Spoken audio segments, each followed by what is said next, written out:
નમસ્કાર ખેડૂત મિત્રો, હું રમેશ રાઠોડ, વિષય નિષ્ણાત પાક સંરક્ષણ કૃષિ વિજ્ઞાન કેન્દ્ર ગીર સોમનાથ. ખેડૂત મિત્રો, આપ સર્વે મિત્રોનું આજના કાર્યક્રમની અંદર હાર્દિક સ્વાગત છે. મિત્રો, આપણે ખ્યાલ છે કે હવે અત્યારે ઉનાળુ ઋતુના પાકો પણ મધ્યકાળની અંદર પહોંચી ગયા છે અને હવે ધીમે ધીમે જે મિત્રોએ ઉનાળુ પાકનું વાવેતર નથી કર્યું એ તો ચોમાસા પાકોની તૈયારી પણ કરવા માંડ્યા છે. ઘણા બધા પ્રશ્નો આવવા માંડ્યા છે. ઘણી બધી જગ્યાએ ખેડની શરૂઆત થઈ ગઈ છે.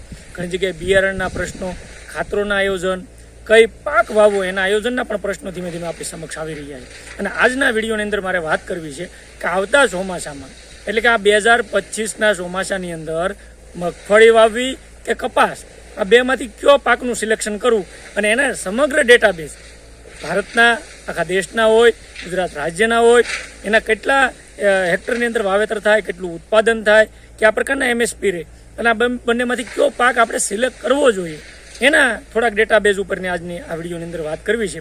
આ વાત શરૂ કરીએ પહેલાં આપ સર્વેને ખાસ વિનંતી છે કે હજી સુધી આપ આ ચેનલની અંદર નવા હો તો આ ચેનલને સબસ્ક્રાઇબ કરી લો. નીચે ઘંટડીનું બટન આવે એના ઉપર ક્લિક કરી દઈશું એટલે તમામ પ્રકારના નોટિફિકેશન તમને મળતા થઈ જશે.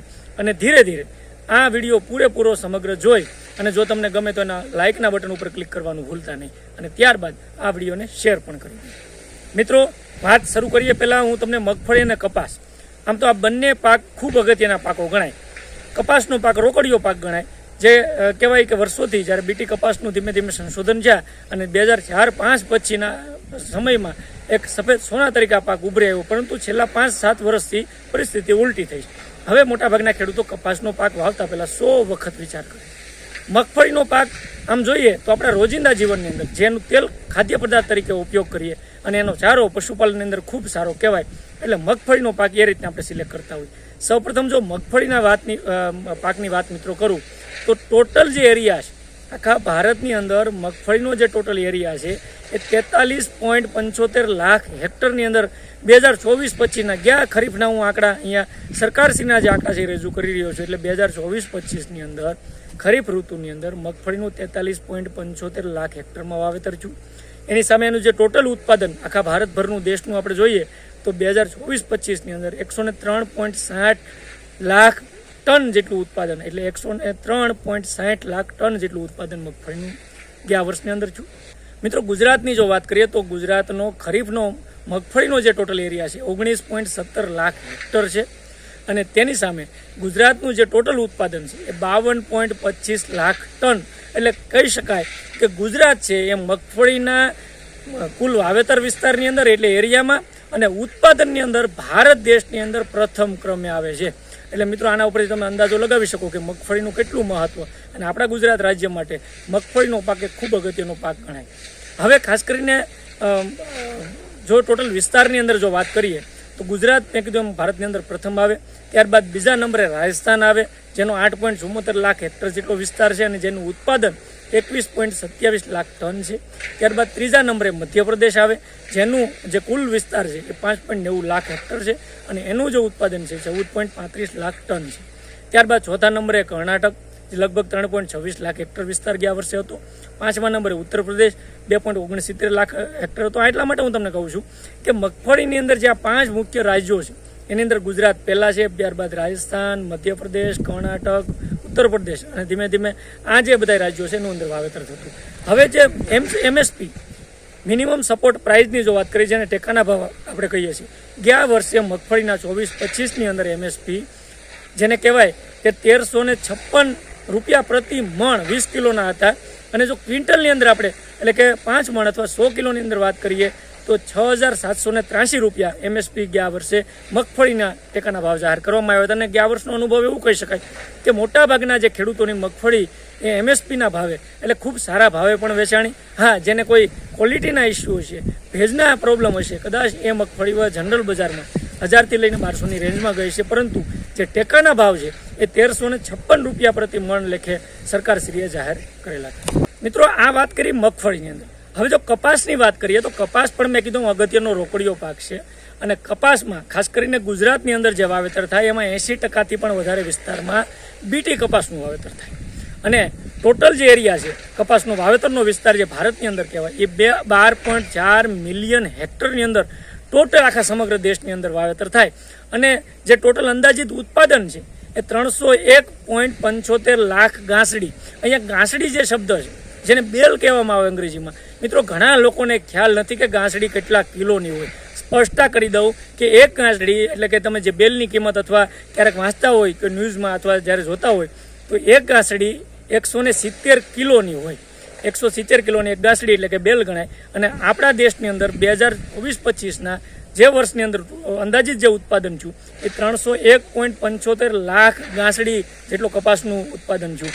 અને ભારતની અંદર ખાસ કરીને આખા વિશ્વની જો વાત કરીએ તો કુલ કપાસના ઉત્પાદનમાં આપણો 23% હિસ્સો એકલા ભારતનો છે. આખા સમગ્ર દુનિયામાં જે કપાસ થાય એમાં 23% કપાસ એકલું ભારત દેશ એની અંદર પૂરું પાડે છે. અને ભારતમાં કુલ જે કપાસનો વિસ્તાર છે મિત્રો ખાસ કરીને એમાંથી 67% જે વિસ્તાર છે એ બિનપિયત એટલે કે વરસાદ આધારિત છે, રેનફેડ જેને કહી શકાય. અને 33% જે વિસ્તાર છે એ પિયતવાળો એટલે ઇરિગેટેડ એરિયામાં કપાસ થતો. એટલે આ 67 અને 33% પ્રમાણેનું કપાસનું આખા દેશની અંદર વાવેતર થાય. મુખ્ય કપાસ જે ઉગાડતા રાજ્યો છે એમાં ગુજરાત, તેલંગાણા, રાજસ્થાન, કર્ણાટક અને અન્ય રાજ્યો એટલે એની અંદર પણ ગુજરાતનો એક મહત્વનો રોલ છે.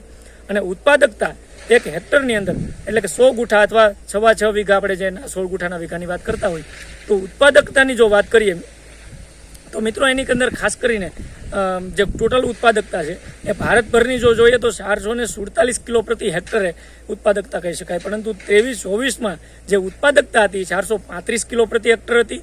જે 24-25માં બહુ મોટો એની અંદર કહી શકાય કે કોઈ ફેરફાર નથી. જો 447 કિલો પ્રતિ હેક્ટર એટલે કે 435માંથી 447 એટલે કહેવાય કે આ જે છેલ્લા વર્ષોની અંદર કપાસની અંદર જે સમસ્યાઓ અને કપાસની અંદર જે પ્રોબ્લેમ વધી રહ્યા છે એના લીધે ઘણી વખત વાવેતરનો જે વિસ્તાર અથવા તો એની ઉત્પાદકતા પણ ધીમે ધીમે ઘટી રહી છે. અને કહીએ કે કપાસનો જે ટેકાનો ભાવ હતો MSP જેને કહેવાય મિનિમમ સપોર્ટ પ્રાઇસ સરકારશ્રી દ્વારા 7521 રૂપિયા પ્રતિ ક્વિન્ટલ જેને કહેવાય કે લોંગ સ્ટેપલ જે કપાસ કહેવાય લાંબા તારવાળા કપાસનો 7521 રૂપિયા પ્રતિ ક્વિન્ટલ હતો. અને મીડિયમ જે સ્ટેપલ કહેવાય એનો 7121 રૂપિયા પ્રતિ ક્વિન્ટલ ભાવ જાહેર કરવામાં આવ્યો. એટલે અંદાજિત આપણા જે જનરલ કપાસ હોય એના 1500 રૂપિયાની આજુબાજુ મણાના 100 રૂપિયા આપણે ખેડૂત મિત્રોએ વેચ્યું છે. હવે મેં આ બંને ડેટા એટલા માટે તમને રજૂ કર્યા કે આવતા ચોમાસાની અંદર 2025ના ચોમાસામાં ખરીફ ઋતુમાં બંનેમાંથી કયો પાક સિલેક્ટ કરવો જોઈએ. બંને પાકના ફાયદા અને ગેરફાયદા છે. સૌપ્રથમ મગફળીની જો વાત કરીએ તો મગફળીની અંદર મોટો ગેરફાયદો એ છે કે એની અંદર કોસ્ટ ઓફ કલ્ટિવેશન ખૂબ વધારે આવતું હોય છે. એની અંદર મજૂરી ખર્ચ વધારે લાગતો હોય. ઘણા વિસ્તારોની અંદર જ્યાં જમીન અનુકૂળ નથી ત્યાં મગફળી જેવા પાકોનું ઉત્પાદન મળતું નથી. કારણ કે એના માટેની જે આબોહવા અને જમીન જો અનુકૂળ હોય તો જ મગફળીનું ઉત્પાદન મળે. બીજો મગફળીનો ફાયદો એ છે કે એ ખાસ કરીને તેલીબિયા વર્ગનો પાક છે એટલે તેલ એનું ખાવામાં ખૂબ શ્રેષ્ઠ ગણાય. સારી વેરાયટીઓના તેલ ખાદ્ય તરીકે આપણે ઉપયોગ કરવો એનો ફાયદો છે. બીજો ફાયદો એ છે કે એનો ચારો છે એ પશુપાલનની અંદર હાલતો એટલે જે સાથે સાથે પશુપાલન કરે છે એને મગફળીનું ચોક્કસથી આયોજન કરવું જોઈએ. હવે કપાસની જો વાત કરીએ તો કપાસનો ગેરફાયદો એ છે કે ધીમે ધીમે 2004-5 પછીની જે એક સમય હતો કે એનું ઉત્પાદન ખૂબ સારું, ભાવ સારા, ખેતી ખર્ચ ઓછો હતો, રોગ જીવાતના પ્રશ્નો ઓછા હતા. પરંતુ ત્યારબાદ ધીમે ધીમે એનો જે ખાસ કરીને ઉત્પાદકતા ઘટી છે, પ્રશ્નો વધ્યા છે, રોગ જીવાતના ખર્ચા વધ્યા છે, મજૂરી ખર્ચ વધ્યો છે. એના લીધે એનો મોટો ગેરફાયદો છે. અને ફાયદો એ છે કે આ રોકડીયો પાક ગણાય.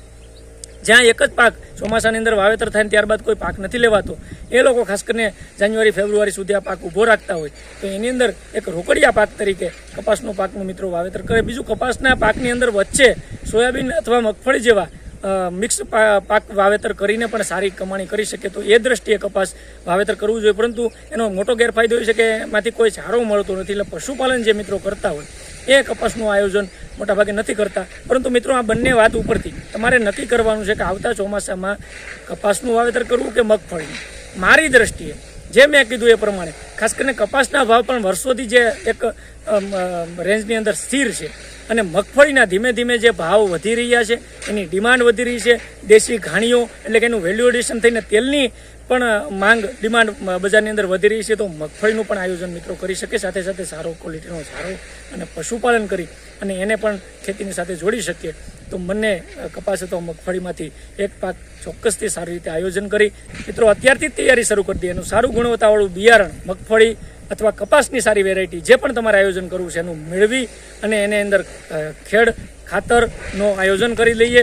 દેશી ખાતર અત્યારથી ભરીએ અને આવતા દિવસોમાં જે વાવેતર 15 મે પછી આમ તો જે રેગ્યુલર વાવેતર પાણીની સગવડતાવાળા વિસ્તારમાં આગોતરું વાવેતર થતું હોય ત્યાં આગોતરા વાવેતરના પગલાઓ ભરી અને એનું વાવેતરની શરૂઆત પણ મિત્રો કરી દઈએ. તો મને આશા છે કે આવતા વર્ષની અંદર આ બંને પાકોમાંથી જે પાકનું આયોજન કરો એની ખૂબ સારી વૈજ્ઞાનિક પદ્ધતિસરની ખેતી કરજો.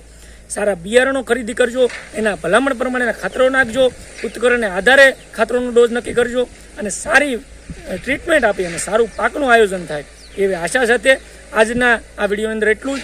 આની અંદર કોઈ કાંઈ પ્રશ્ન હોય તો મારા નંબર નોંધી લેજો, 9558293848. આ પ્રશ્ન ફોન ઉપર આપ મેસેજ પણ કરી શકશો, વાત પણ કરી શકશો.